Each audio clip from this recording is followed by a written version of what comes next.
आज सत्तेमध्ये बसलेली माणसं धर्मामध्ये भांडण लावतायत, जाती पातीमध्ये भांडण लावतायत, एकमेकाशी लढवण्याचं काम सुरू झालंय. काल आज पाहिलं आम्ही, जो श्रीरामाचं नाव घेईल तोच त्या गादीवर बसेल.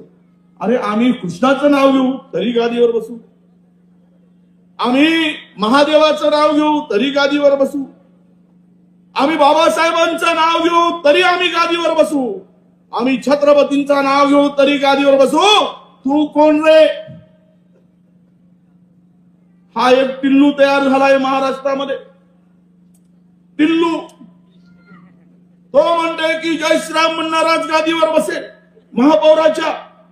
तू कोण ठरवणारा महापौराच्या गादीवर संविधानाला मानणारा माणूस बसेल आणि तरच तो काम करू शकेल? तू कोण सांगणार?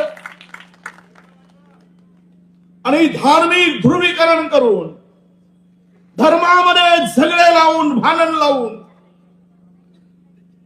हिंदू मताचा पालकमतावर डोळा ठेवून भारतीय जनता पक्ष काम करत आहे. दुसरा त्यांना माहित आहे, या शहरातील विकासाच्या संदर्भात फार बोलत नाही. महाराष्ट्राचा वाटोळा झालाय.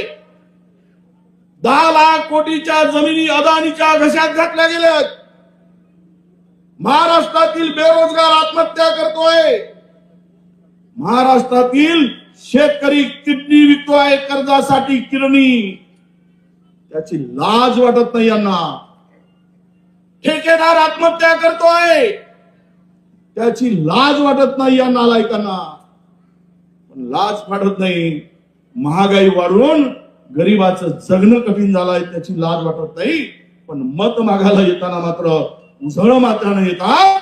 यांची मान कशी खाली जाईल अशा पद्धतीनं पंजाची बटन दाबा, ताकि हे वटणीवर आले पाहिजेत आणि आपलं सरळ झाले पाहिजे.